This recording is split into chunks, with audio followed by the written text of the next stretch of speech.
Malam pertama, Kiki Saputri kewalahan layani suami. Kiki Saputri ceritakan pengalaman pertamanya melayani sang suami, Muhammad Khairi.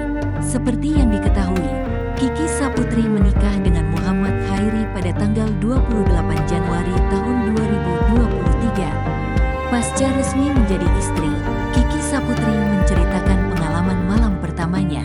Ia menceritakan malam pertama lewat acara televisi For Your Pagi, FYP.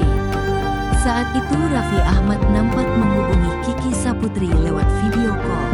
Raffi Ahmad awalnya menanyakan keadaan Kiki Saputri yang pagi sudah bangun. Ki, kok elo jam segini udah bangun sih Ki? Tanya Raffi Ahmad. Dikutip dari kanal YouTube TLANS 7 Official, Rabu, tanggal 1 Februari tahun 2023. Tak sungkan-sungkan Kiki Saputri langsung menceritakan pengalamannya. Kan main abis subuhan, jawab Kiki Saputri.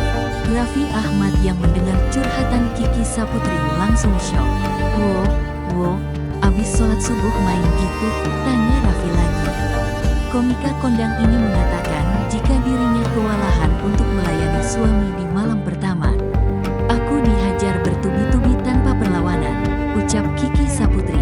Mendengar ucapan Kiki Saputri, Raffi Ahmad pun ketawa. Terus gimana Ki? Khairi mana? Tanya Raffi Ahmad. Tak hanya itu, Kiki Saputri juga sempat memposting jika dirinya sudah keramas 2 kali. Sehari 2 kali keramas, gini banget jadi pengantin, sambungnya. Saat itu Kiki Saputri sedang berada di dalam mobil yang dikendarai Muhammad Khairi. Aku juga sudah 2 kali keramas, ujar Muhammad Khairi.